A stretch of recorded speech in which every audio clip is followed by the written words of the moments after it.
Médicos e ex-diretores do Hospital de Base são suspeitos de fraudar registro de ponto da UTI. Saúde nas escolas. Carteira de vacinação será exigida durante a matrícula de alunos. Racionamento. O governo federal vai liberar mais de 50 milhões de reais para reforçar o abastecimento de água na capital. Veja também como foram os protestos contra a reforma da Previdência. Cerca de 5 mil pessoas participaram do ato. O Ministério da Fazenda foi invadido e a Justiça determinou a reintegração de posse do prédio. Notícias da quarta-feira no DF e em torno. Agora, no Band Cidade, segunda edição.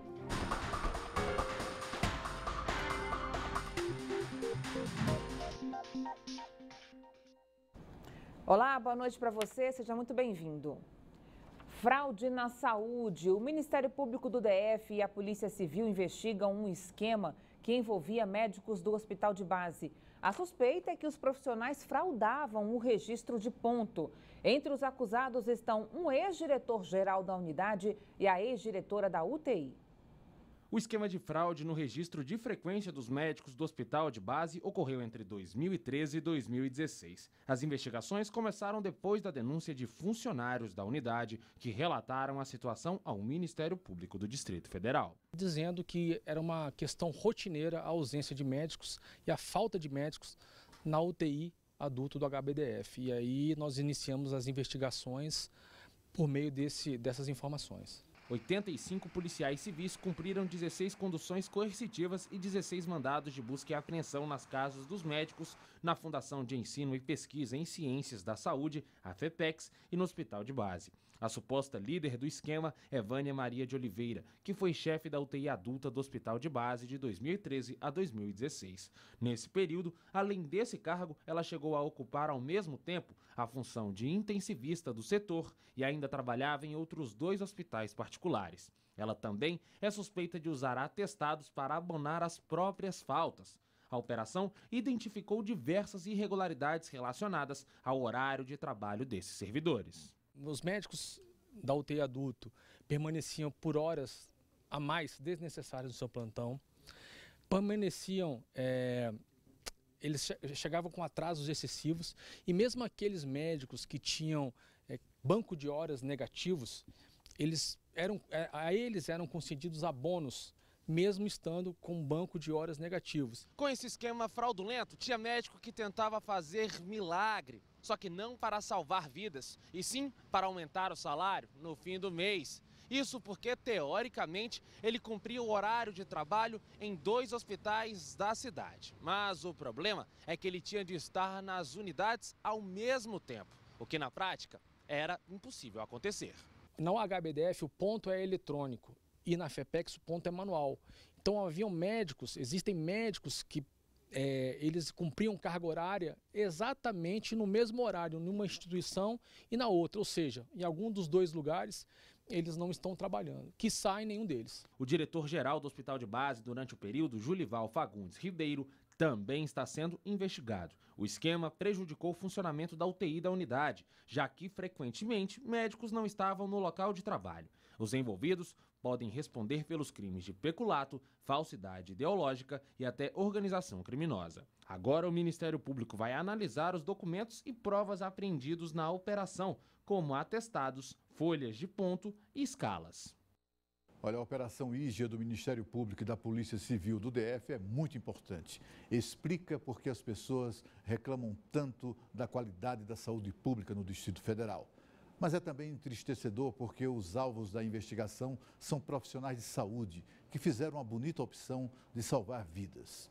Médicos, 13 médicos foram conduzidos sob vara para depor na polícia, acusados dos crimes de peculato, estelionato, associação criminosa, entre outros crimes, coisas típicas de bandidos. Falsificaram declarações de hora extra, fraudaram o controle de frequência, fraudaram até atestados médicos, de médico para médico. Tudo isso para fingir que trabalharam e, pior, para ganhar muito mais do que retiram dos nossos impostos. Estão de parabéns os investigadores, mas não há motivos para celebrações. Este é um dia de luto para a saúde pública do Distrito Federal.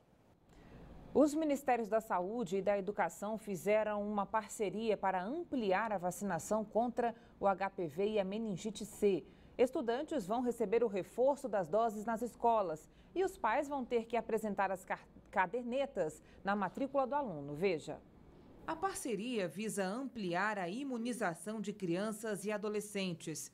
A ideia é que, durante a matrícula nas escolas, os estudantes já apresentem a caderneta de vacinação. As instituições de ensino deverão informar ao sistema de saúde as doses prioritárias para os alunos. Com a medida, será possível identificar quais vacinas as crianças e jovens ainda não tomaram. Os pais têm que levar, têm que acompanhar e muitas vezes isso não coincide de forma fácil na agenda de todos. Então nós esperamos que a escola aberta para a vacinação nos permita grande cobertura e muita segurança para a sociedade como um todo. O ministro da Saúde destacou ainda que o objetivo é aumentar a cobertura vacinal no país. Atualmente, mais de 5 milhões de meninas com idades entre 9 e 14 anos não concluíram as doses contra o HPV, vírus que provoca o câncer de colo do útero. A meta da campanha também é reforçar a vacinação para meningite C, já que, com o tempo, segundo o Ministério da Saúde, pode ocorrer a diminuição da proteção contra a doença. Os adolescentes de 12 a 13 anos, de ambos os sexos, também deverão ser imunizados. São mais de 7 milhões em todo o país. A vacinação será ampliada gradativamente entre 2017 e 2020. O esquema será de um reforço ou uma dose única, dependendo do caso. O governo federal vai liberar 55 milhões de reais para o GDF captar água do Lago Paranoá. A verba emergencial será usada para construir uma estrutura flutuante e uma estação de tratamento. Com isso, será possível captar 700 litros de água por segundo no lago. A cerimônia de assinatura da liberação do dinheiro foi realizada hoje à tarde no Palácio do Planalto. O presidente Michel Temer destacou que nunca viu Brasília passar por uma crise como essa. Veja. Enquanto a população do DF torce por chuva para que os níveis dos reservatórios possam subir, o governador Rodrigo Hollenberg busca investimentos para novas captações. Um montante de 55 milhões e 500 mil reais foi disponibilizado pelo governo federal para que seja feita a captação da água do Lago Paranoá. Durante a cerimônia de assinatura da liberação do dinheiro, o próprio presidente Michel Temer disse que nunca viu situação como a vivida hoje pelos moradores do Distrito Federal.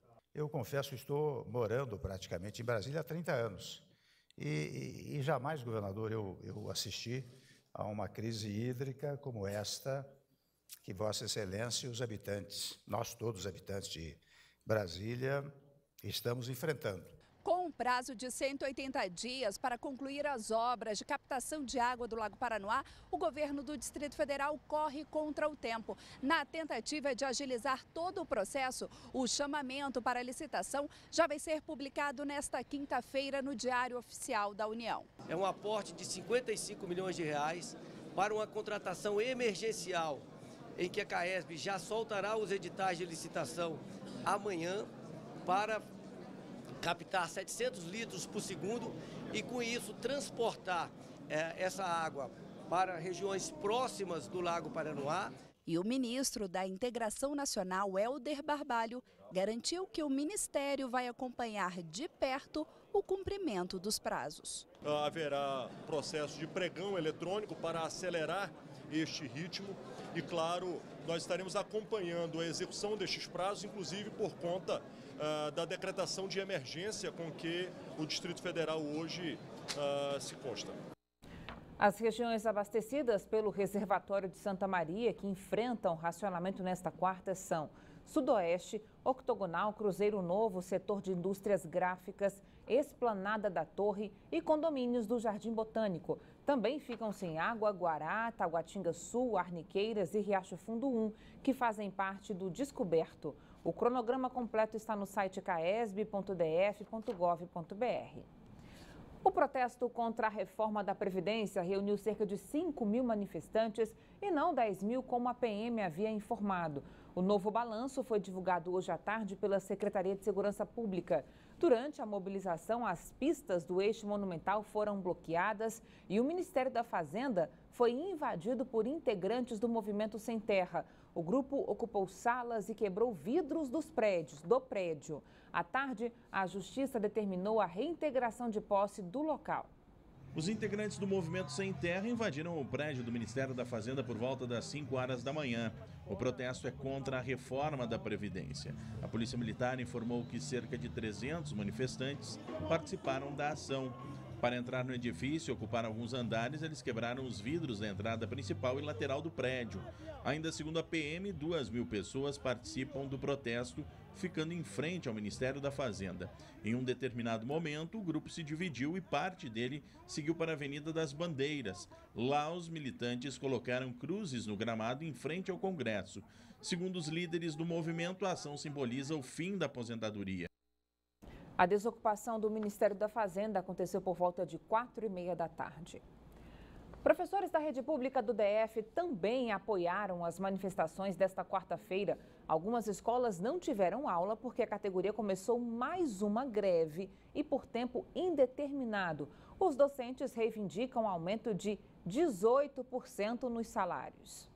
Os cartazes no portão principal do Centro de Ensino Médio Setor Leste da Asa Sul indicam alguns motivos da greve. A vice-diretoria informou que o colégio tem cerca de 1.500 alunos e que nem todos os professores aderiram à paralisação. No Elefante Branco, também na Asa Sul, a situação é a mesma. Por isso, mesmo sem aulas nos primeiros horários, Matheus e os colegas tiveram que permanecer no colégio para assistir às aulas dos professores que não aderiram ao movimento grevista. Eles têm o direito e o dever de fazer greve. Assim como o ano passado teve as greves dos estudantes, eles têm que lutar pelos direitos deles. A diretora do Sindicato dos Professores do DF esclarece que o não pagamento da terceira parcela do aumento salarial, negociado com o governo anterior, motivou a greve no DF. Portanto, é um prejuízo constante, temos uma campanha salarial agora em curso e nós queremos, de fato, uma proposta que possa ser avaliada pela categoria e que represente avanço para a categoria. Além das reivindicações locais, o protesto dos professores do Distrito Federal se une à mobilização nacional contra a reforma da Previdência. Os professores foram para a esplanada e se juntaram a outros manifestantes de outras categorias, como os servidores dos Correios, do Detran e da Universidade de Brasília. Na verdade, a educação ela é protagonista nessa greve geral que se inicia hoje e é contra essa reforma, que na verdade não é uma reforma, é uma destruição da Previdência, é o fim da nossa aposentadoria e de todo trabalhador e trabalhadora. Hoje, os professores podem se aposentar com salário integral aos 55 anos ou aos 30 anos de contribuição e as professoras aos 50 anos de idade ou 25 anos de contribuição. Segundo o sindicato, a proposta que o governo pretende votar ainda neste primeiro semestre do ano vai elevar a idade mínima para a aposentadoria das professoras e igualar com os professores. Isso, sem dúvida, é aquele que não tem ideia do que é uma sala de aula e você permanecer anos e anos dentro de uma sala de aula. A Casa Civil informou que apenas os professores com autorização para participar do protesto não terão um ponto cortado e garantiu que os descontos dos dias em greve vai ser aplicado conforme decisão do Supremo Tribunal Federal, com regras que prevêem corte de ponto e de vantagens nos dias de falta dos servidores que participarem de greves e paralisações. O GDF disse ainda que mantém diálogo constante com os trabalhadores para tentar uma negociação, desde que não represente impacto aos cofres públicos. O corpo de um recém-nascido foi encontrado no lixão da Estrutural na tarde desta quarta-feira. A Polícia Civil informou que o sexo ainda não foi identificado pelos peritos. A 8ª Delegacia de Polícia investiga o caso. E a Polícia Civil prendeu uma quadrilha especializada em sequestro relâmpago. Os bandidos rendiam as pessoas em estacionamentos públicos de shoppings e as levavam para um cativeiro em Ceilândia enquanto faziam saques e compras com os cartões. Com o dinheiro desses crimes, os criminosos planejavam comprar armamento pesado para sequestrar o filho do empresário Tatico. 3 homens, uma mulher e um adolescente. O líder Adilson Rodrigues, de 29 anos, foragido da Justiça. Ele veio de São Paulo no início do ano passado e formou a quadrilha especializada em sequestro relâmpago e latrocínio. O grupo atuava principalmente em Ceilândia e Taguatinga. Escolhia o alvo em estacionamentos ao redor de shopping centers. Os ladrões exigiam cartões, senhas e documentos pessoais das vítimas, que eram mantidas em cativeiro no setor O, enquanto saques e compras eram feitas. Haviam efetuando ameaças de morte e obrigando-as a fornecer as senhas dos cartões bancários. O delegado afirma que, em uma das abordagens, os ladrões se depararam com um carro blindado e decidiram mudar os planos. Em vez de realizar o roubo, passaram a planejar um sequestro para pedir um resgate milionário. Seria o filho de um empresário do ramo de supermercados, mais especificamente do mercado Tatico. Chegaram a efetuar uma aproximação e onde verificaram que o veículo utilizado pela vítima era blindado. Então eles resolveram adiar esse plano e passar a efetuar outros crimes com o fim de se capitalizar e para obter armamentos e condições necessárias a efetivar essa abordagem. Por sorte, os planos dos criminosos foram frustrados pela polícia. A Polícia Civil apreendeu 10 mil pares de sapatos falsificados na colônia agrícola Vicente Pires. A operação aconteceu na segunda-feira, mas as imagens só foram divulgadas hoje. Os produtos estavam em um depósito na área residencial da região e pertenciam a um comerciante ilegal. No mesmo dia, 4 bancas da Feira dos Importados do CIA que vendiam os sapatos foram fechadas e outros pares de tênis foram apreendidos. Uma pessoa foi presa e vai responder por violação do direito de marcas. Vamos mudar de assunto, né? Hoje é o Dia do Consumidor e para comemorar a data, o PROCON e a Ordem dos Advogados do Brasil oferecem atendimento de graça na rodoviária do Plano Piloto. O repórter Rodrigo Nunes tem mais detalhes ao vivo pra gente. Rodrigo, boa noite para você. A ação de hoje já acabou, né? Mas ela continua amanhã, é isso? Boa noite, Carol. Boa noite a todos que acompanham o Band Cidade. Continua amanhã, viu? Então, quem quiser tirar dúvidas sobre o direito do consumidor, é bem simples. Basta procurar esse atendimento lá na plataforma inferior da rodoviária até amanhã, porque vai estar sendo realizado normalmente. Para falar mais sobre o assunto, eu estou aqui com o vice-presidente da Comissão de Direito do Consumidor da OAB aqui do Distrito Federal, que é o Vinícius Fonseca, que vai falar com a gente neste momento. Boa noite, Vinícius. Como é que está funcionando esse atendimento? Boa noite. Primeiramente, queria agradecer a oportunidade da equipe Band Cidade, que a gente possa divulgar.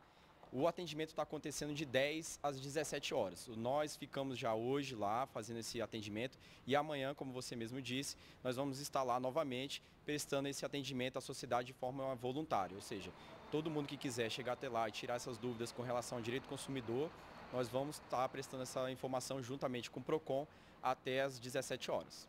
E quais são as principais dúvidas aí que vocês estão esclarecendo aí? Bom, as principais dúvidas são a respeito das teles e sobre os bancos, né? Normalmente as questões vêm a partir desses assuntos. Só que acontecem muitos outros assuntos. As pessoas acabam perguntando sobre N coisas. E nós estamos lá como advogados para prestar um serviço para a comunidade em nome da OAB do DF. É importante chamar a atenção da população para esses direitos? Bom, claro. Cada cidadão que for até lá e fizer uma reclamação, nós vamos fazer um cadastro dele e colocar essa reclamação para que depois a gente possa agir em nome da população numa ação civil pública ou qualquer tipo de coisa que a gente possa resolver o problema dos consumidores do Distrito Federal. Então é muito importante que o cidadão comum procure pela OABDF, pelo PROCON, para que a gente possa saber de fato quais são os problemas do consumidor do Distrito Federal. Muito obrigado pelas informações. Tenha uma boa noite, Vinícius. Voltamos aos estúdios do Band Cidade. Com você, Carol. Obrigada, Rodrigo.